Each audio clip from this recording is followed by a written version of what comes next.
Hoy, ahora voy a dar la palabra a Mamta Ito, una amiga y una colega en nuestra lucha para la defensa de la naturaleza. Mamta es miembro del programa de las Naciones Unidas Armonía con la Naturaleza. Es fundadora y directora de la ONG Nature Rights y ha colaborado conmigo y otros colegas en la escritura de un informe destinado al Comité Económico y Social de la Unión Europea sobre la posibilidad de introducir los derechos de la naturaleza en el sistema jurídico de la Unión Europea. Un informe que va a ser publicado dentro de pocos días en el sitio de esta institución y que representa un desafío para Europa en relación con el aprendizaje de la sabiduría indígena y de las cosmovisiones ancestrales. Entonces, Mamta, es un honor, tiene la palabra. Con mucho gusto, y también tengo una presentación con algunos diagramas que quisiera compartir con todo el mundo. La interpretación se está ofreciendo de manera simultánea, de manera que yo puedo seguir hablando. Sí, claro que sí, es interpretación simultánea. Muy bien, lo primero que quiero decir es que muchísimas gracias por esta oportunidad. Disculpen, tengo que resolver un asunto. Alguien entró a esta habitación o a este cuarto y dejo abierta la puerta. Bueno, solo tengo que cuidar el espacio. Primero, muchas gracias por invitarme. Es un honor compartir este momento con los estudiantes, sobre todo para el primer programa de maestría en derechos de la naturaleza. Nos encontramos en un excelente momento en nuestro movimiento cuando por fin, desde los centros establecidos, estamos ganando cierto reconocimiento, y el que se enseñe cursos en la universidad es apenas el inicio de algo muy grande. Así que quisiera decir que la mayoría de ustedes ya conocen los derechos de la naturaleza, así que yo les voy a llamar la atención a cómo yo percibo los derechos de la naturaleza. Voy a hablar de algunos elementos de que hablamos para nuestro estudio, para el Consejo Económico y Social de Europa, cuando armamos una propuesta para una Carta Fundamental para los Derechos de la Naturaleza para Europa. Y voy a llegar a los puntos fundamentales. Lo primero que quiero decir, y creo que es algo que cualquier que estudie los derechos de la naturaleza conoce o sabe, que hay leyes universales que rige todo en la vida, y cuando nos alineamos con esto, creamos un ciclo de paz, armonía y prosperidad para todos. Y cuando no estamos alineados, creamos una espiral de destrucción, como podemos observar en el mundo hoy en día. Y las sociedades que han hecho caso omiso de esta verdad han perecido. Yo personalmente creo que la humanidad se encuentra en un momento de tener que escoger, y esto nos ha mostrado en forma muy contundente el cambio climático y ahora también la pandemia. Y lo que llega muy al grano con la pandemia es la separación, y como podemos ver, los mensajes que nos están mostrando con el cambio climático, con la pandemia, es que la separación realmente no funciona. Los seres humanos no fuimos diseñados para existir de manera separada de la naturaleza, ni tampoco para ser separados entre nosotros mismos. De manera que con los derechos de la naturaleza estamos llegando a la esencia. Ahora, en Ecuador, ustedes son un país que tiene incorporado a su constitución los derechos de la naturaleza, pero considero también que hay una responsabilidad para las personas que tienen interés en esta área en Ecuador para mantener alta la presión para que el gobierno lo empiece a implementar de manera adecuada, porque si no es así, no es más que un precedente negativo. La gente ve Ecuador, no entienden que son los derechos de la naturaleza, les parece que son algunas palabras bonitas en la Constitución, pero uno puede continuar como de costumbre. Pero nosotros como practicantes de los derechos de la naturaleza tenemos la obligación de educar a las personas acerca de la jurisprudencia para asegurarnos de que los gobiernos realmente estén entendiendo lo que significa implementar los derechos de la naturaleza. Ahora voy a compartir mi pantalla para incluir varios diagramas. ¿Puede habilitar, por favor, la función de compartir la pantalla? Sí, ahora está. Ya vemos. Muy bien, entonces voy a ocupar toda la pantalla. Muy bien. El primer imagen aquí es nuestro logo, los derechos de la naturaleza. Esto es la organización filantrópica mía y luego dice transformar el sistema. Bueno, el punto que deseo destacar aquí es que toda la idea de los derechos de la naturaleza es transformar el sistema. ¿Por qué? Porque tenemos un sistema o sistemas de sociedad orientados a la destrucción y el diseño jurídico favorece esa destrucción, lo promueve.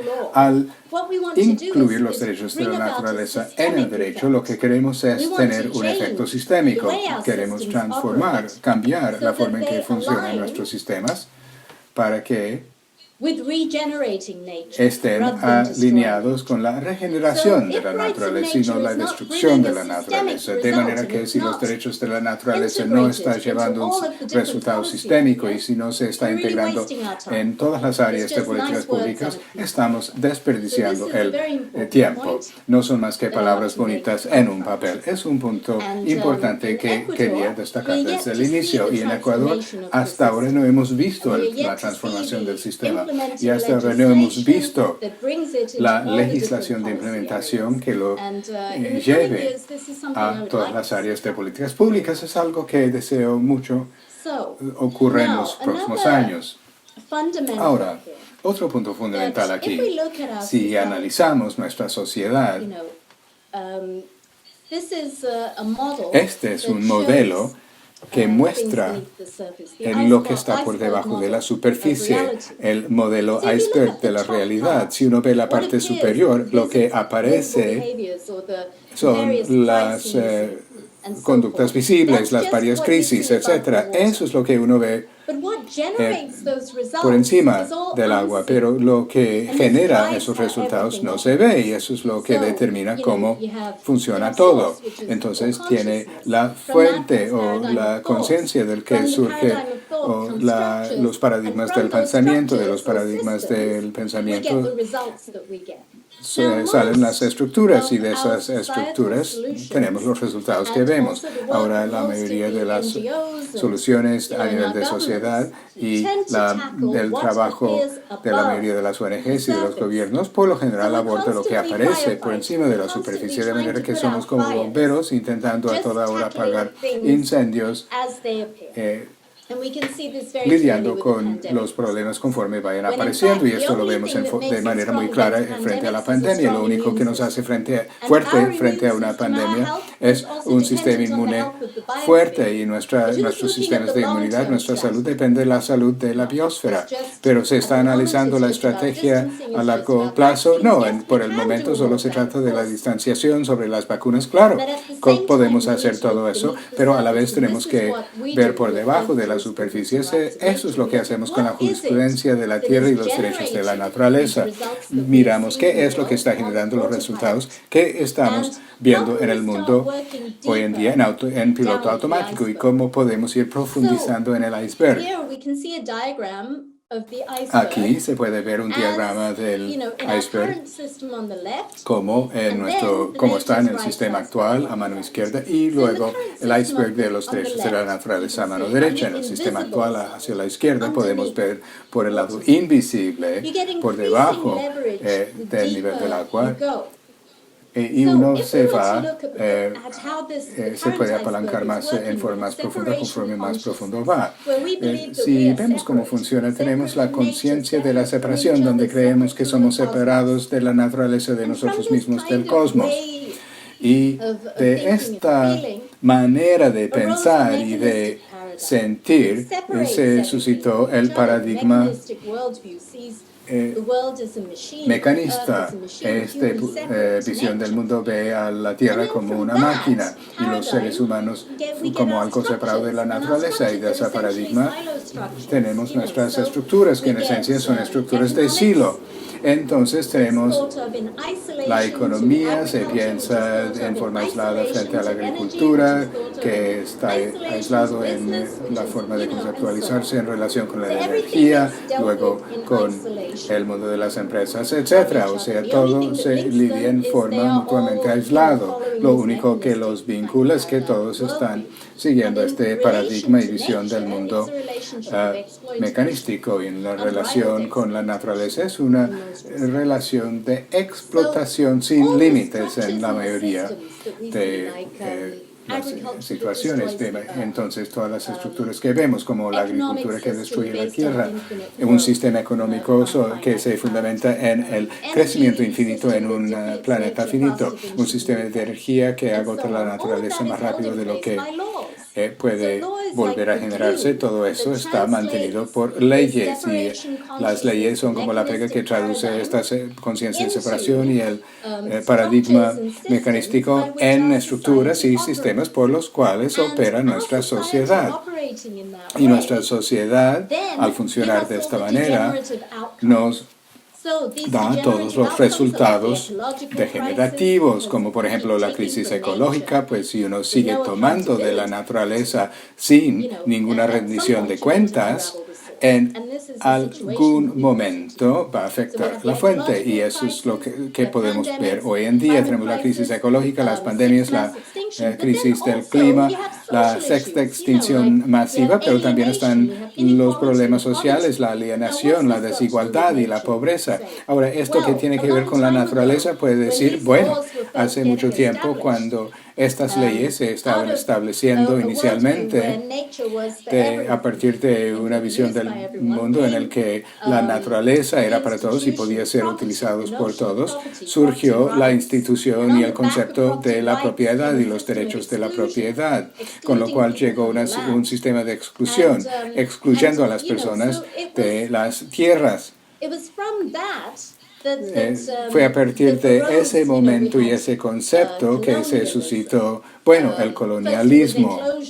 Primero los cercamientos aquí en Europa, y los cercamientos fueron al exterior y se tradujeron en el colonialismo, que efectivamente es un sistema de esclavitud, y a partir de eso se dio la acumulación de riqueza y poder. Así que la institución de los derechos de la propiedad fue como instrumento para concentrar el poder y la riqueza en manos de los pocos, y también fue un instrumento por el cual uno podía tomar los bienes comunes, que eran muy abundantes en aquel momento, o las tierras comunales, y convertirlos en propiedad y en capital a lo largo. Y vemos que este sistema se consolida cada vez más en nuevos ámbitos, como por ejemplo la propiedad intelectual, la biotecnología, etc.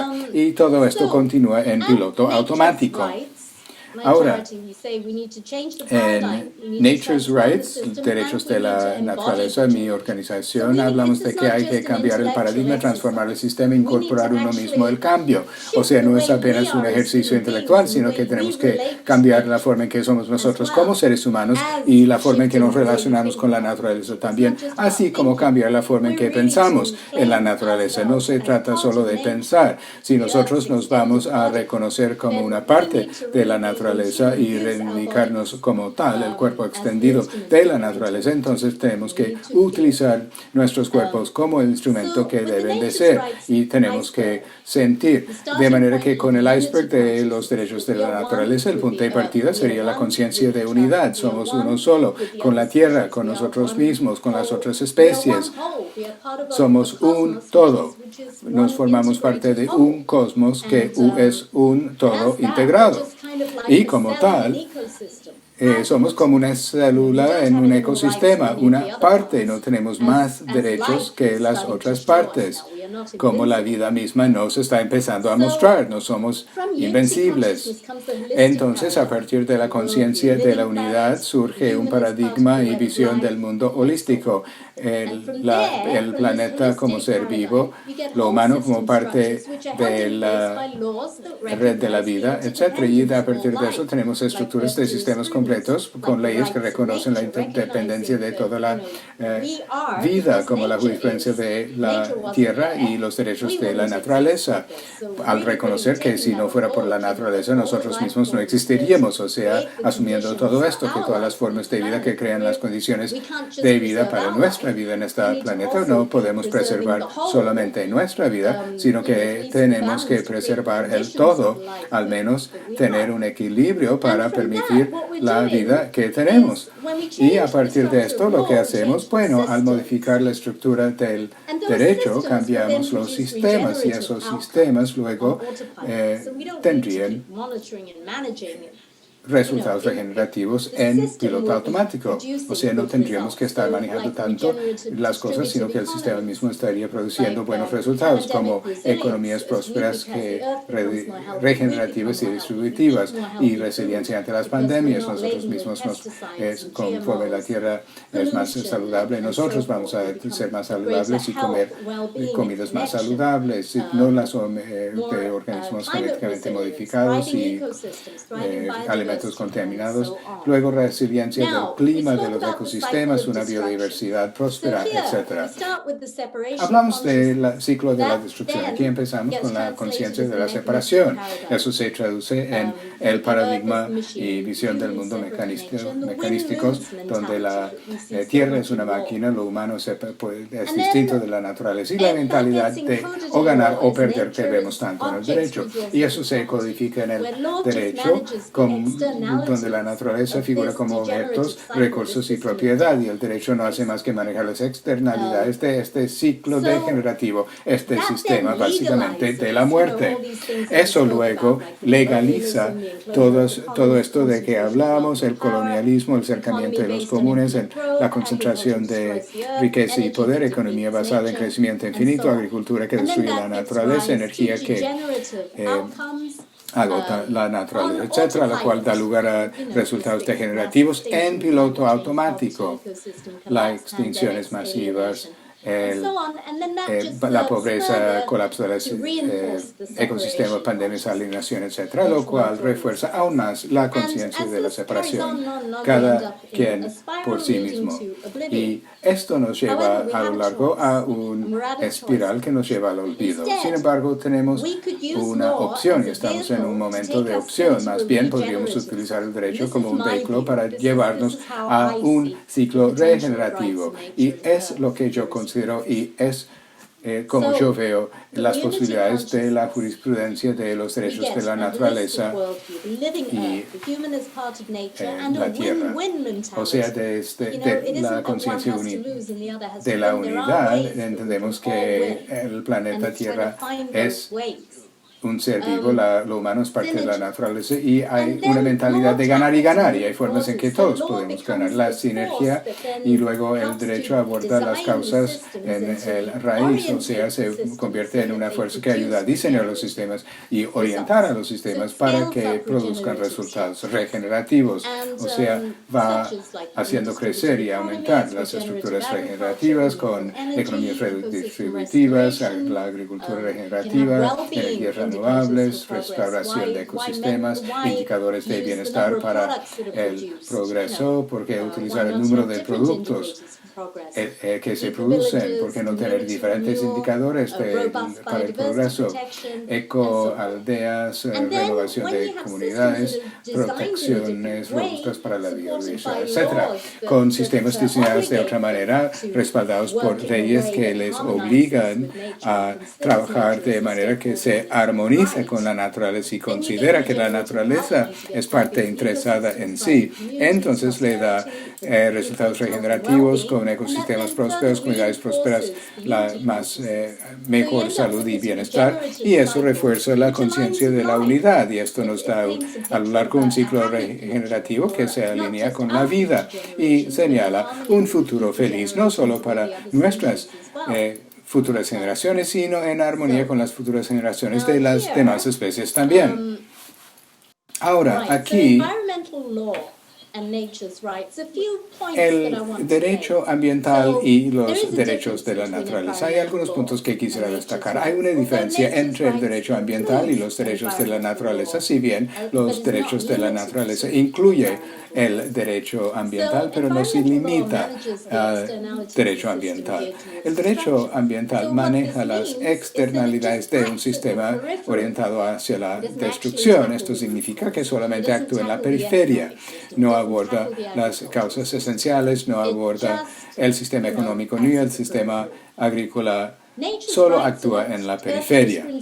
Los derechos de la naturaleza y la jurisprudencia de la tierra está utilizando el derecho para reprogramar el sistema hacia la regeneración, o sea, es otra cosa. El derecho ambiental opera en un silo y solo aborda o incluye ciertas leyes acerca del medio ambiente.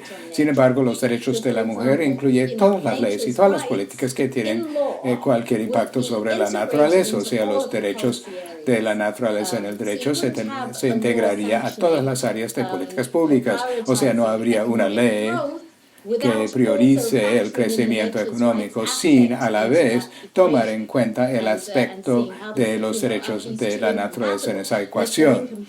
Y a ver, estos dos son incompatibles, y si son incompatibles, el crecimiento económico tiene que evolucionar. Tenemos que hacer evolucionar nuestro sistema económico.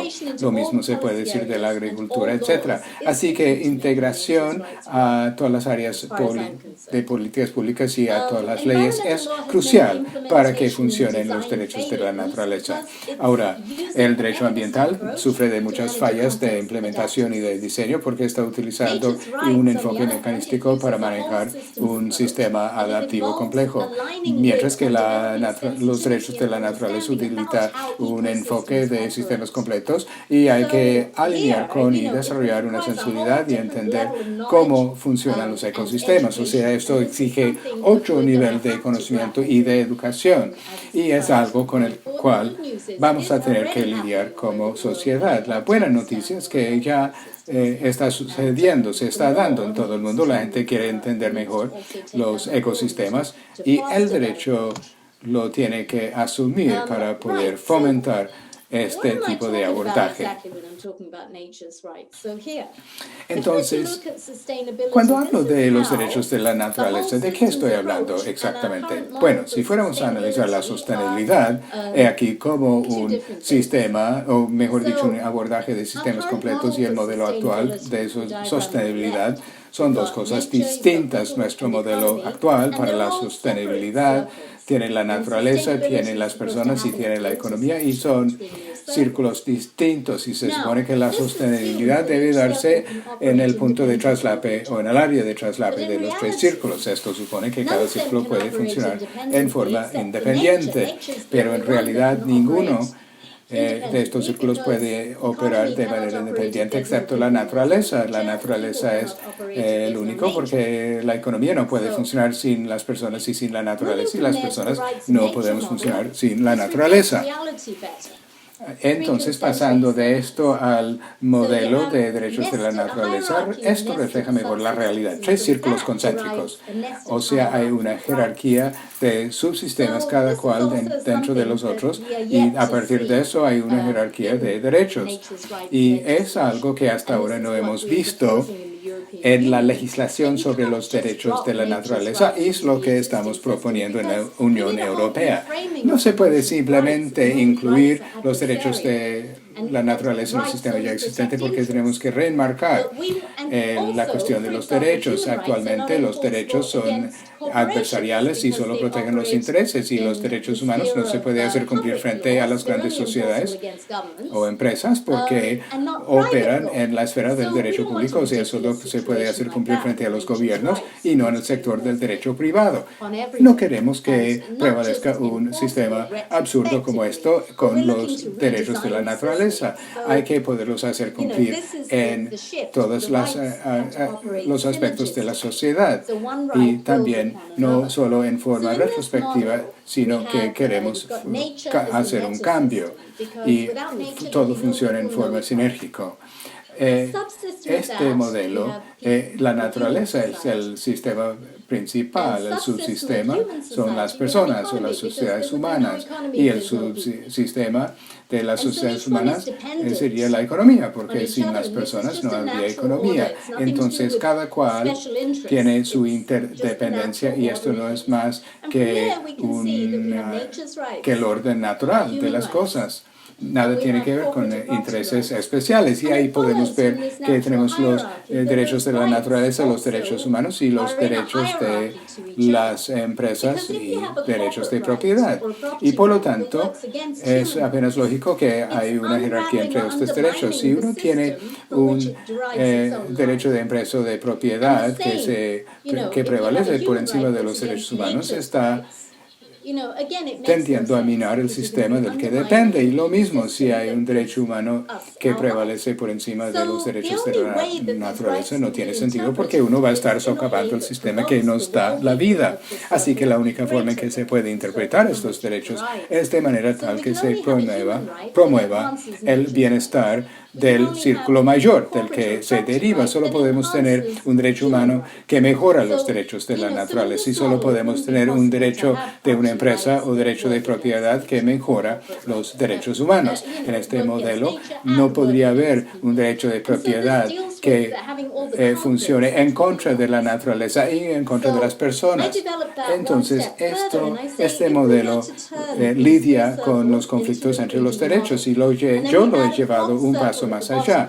Yo digo, si fuéramos a convertir estos tres círculos en un modelo de 3 dimensiones y agregamos un cuarto círculo que serían los límites planetarios, tendríamos un modelo factible para la jurisprudencia de la Tierra utilizando los indicadores que ya existen. Es el modelo que hemos venido proponiendo a la Unión Europea. Hacia abajo tendría, o sea, en la parte de abajo estarían los límites planetarios, y los que vemos en rojo son los más precarios: biodiversidad y ciclo de nitrógeno, mucho más precario que el cambio climático provocado por los seres humanos, que están en amarillo, y los verdes son los aspectos que todavía están bien. Otra cosa de la biodiversidad es que el sistema de determinar las especies en peligro de extinción ha fracasado. No tenemos una forma de garantizar la biodiversidad. El modelo de los derechos de la naturaleza es el único modelo que realmente aborda la crisis de la biodiversidad y del clima. Luego tenemos la naturaleza, tenemos las personas y tenemos la economía. Puede ver que podemos mapear los objetivos de desarrollo sostenible en los diferentes círculos, y de esta manera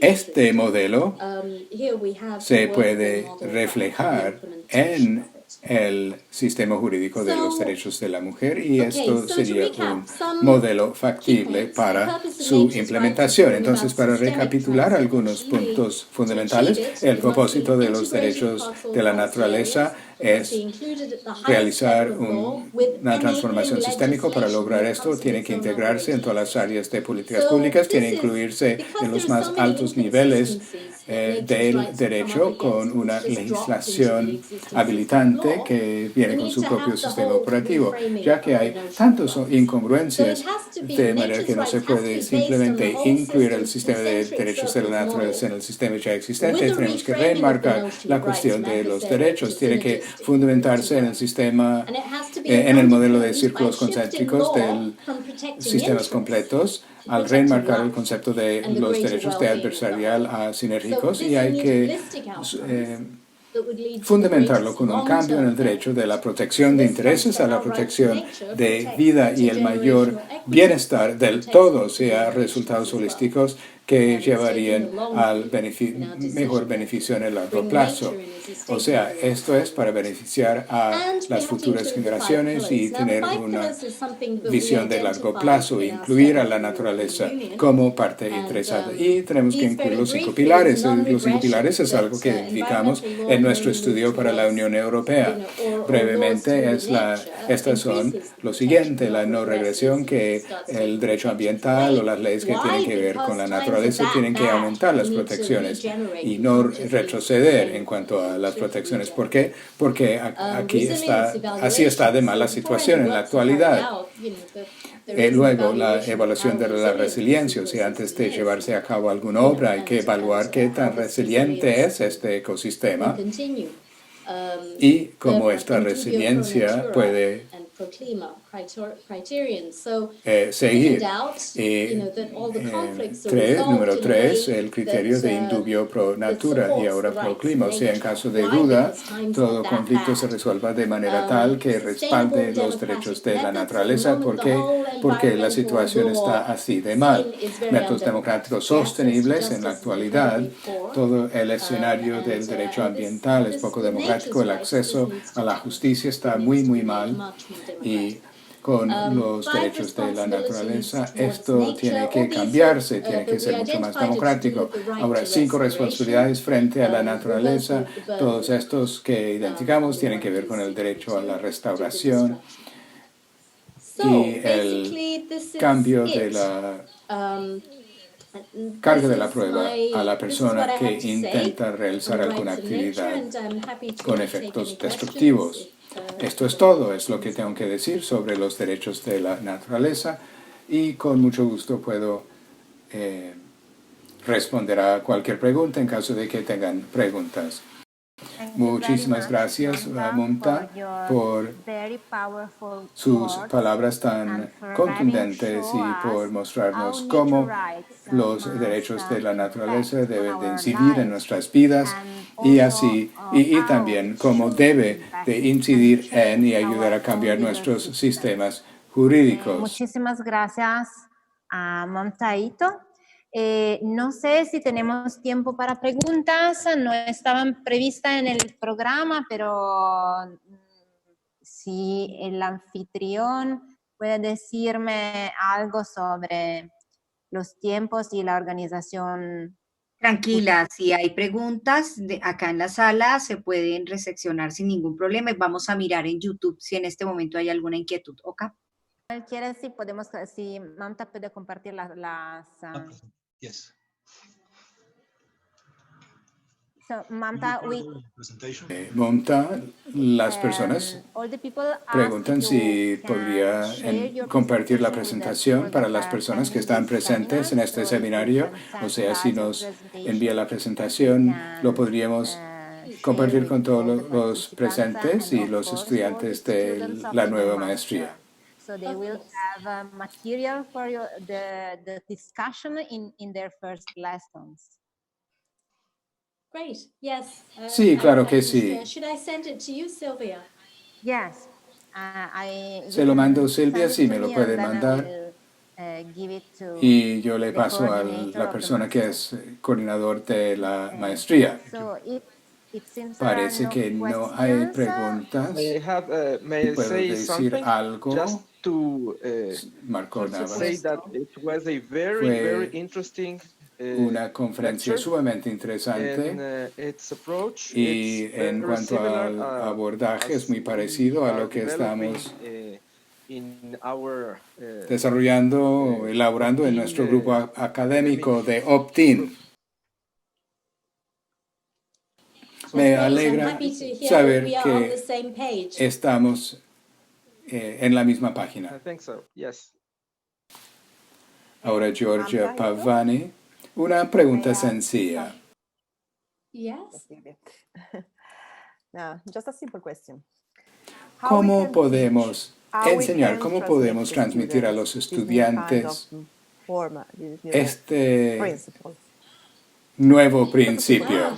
Una pregunta Maybe I need to sencilla. write something, huh? Quizás tengo que escribir algo. Maybe I should, I Yo was también thinking estaba also, pensando instead of explaining en every que en time, vez I de need to, explicar cada I should vez, write something. tal vez debo escribir algo que se puede luego circular.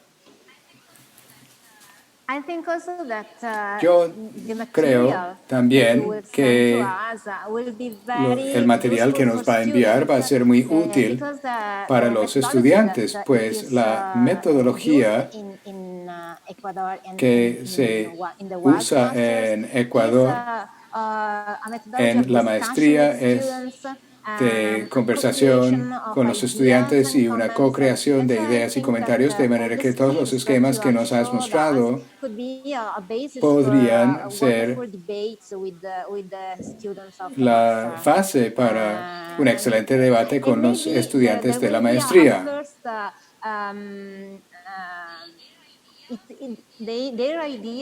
Y tal vez sus ideas serán una oportunidad de verificación inicial para nosotros y para el estudio, es decir, para ver cuáles serían los comentarios y las preguntas de los estudiantes frente a esta nueva perspectiva. Es muy concreto. Yo creo que la fuerza de su presentación es el hecho que ha subrayado la necesidad de ser concreto y de transformar en realidad este concepto de los derechos de la naturaleza y de suma causa, agregaría yo, que es típico de Ecuador,